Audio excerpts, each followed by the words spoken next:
ဒီမှာအတက်ကြနေမြင့်သဘာဝတရားကိုမလွန်ဆန်နိုင်မှာလူတိုင်းမှာသူ့ဘဝသူ့စာမျက်နှာကံစက်စီယာကအလိုလိုပြပြီးသား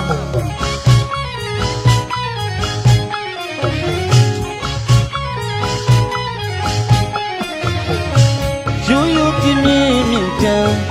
ဦးပဲတော်ကံသတိတမန်နေမီကရုပ်ပါ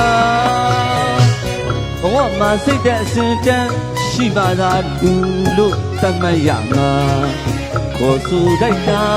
ဘယ်မှာထက်တန်းကဘယ်မလဲထက်တန်းက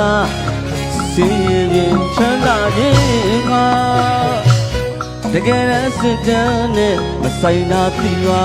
စိတ်တန်းမြတ်မပြီးနာထားတာလူလောကထက်တန်းကမှန်ပါတက်တန်းသာဘဝတည်ုံမှာတက်တန်းသာတက်တန်းသာစိတ်ဓာတ်မှာတက်တန်းသာ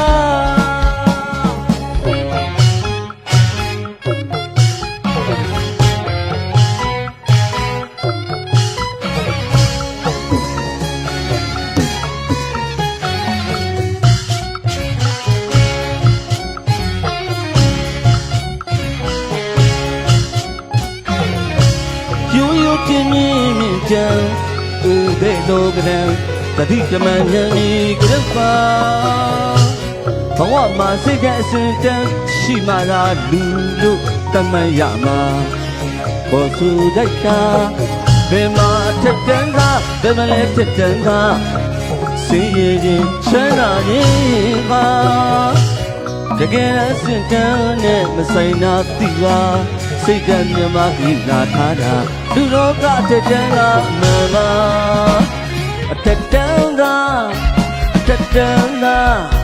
ဘဝသူယုံမှာတက်တန်းက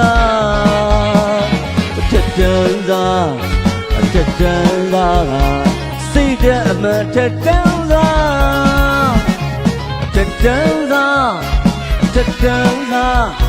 ဘဝသူယုံမှာတက်တန်းကတက်တန်းသာစိတ်ဓာတ်အမှန်တက်တန်းသာလူဘဝအမှန်တက်တန်းသာဘဝတည်ုံအမှန်တက်တန်း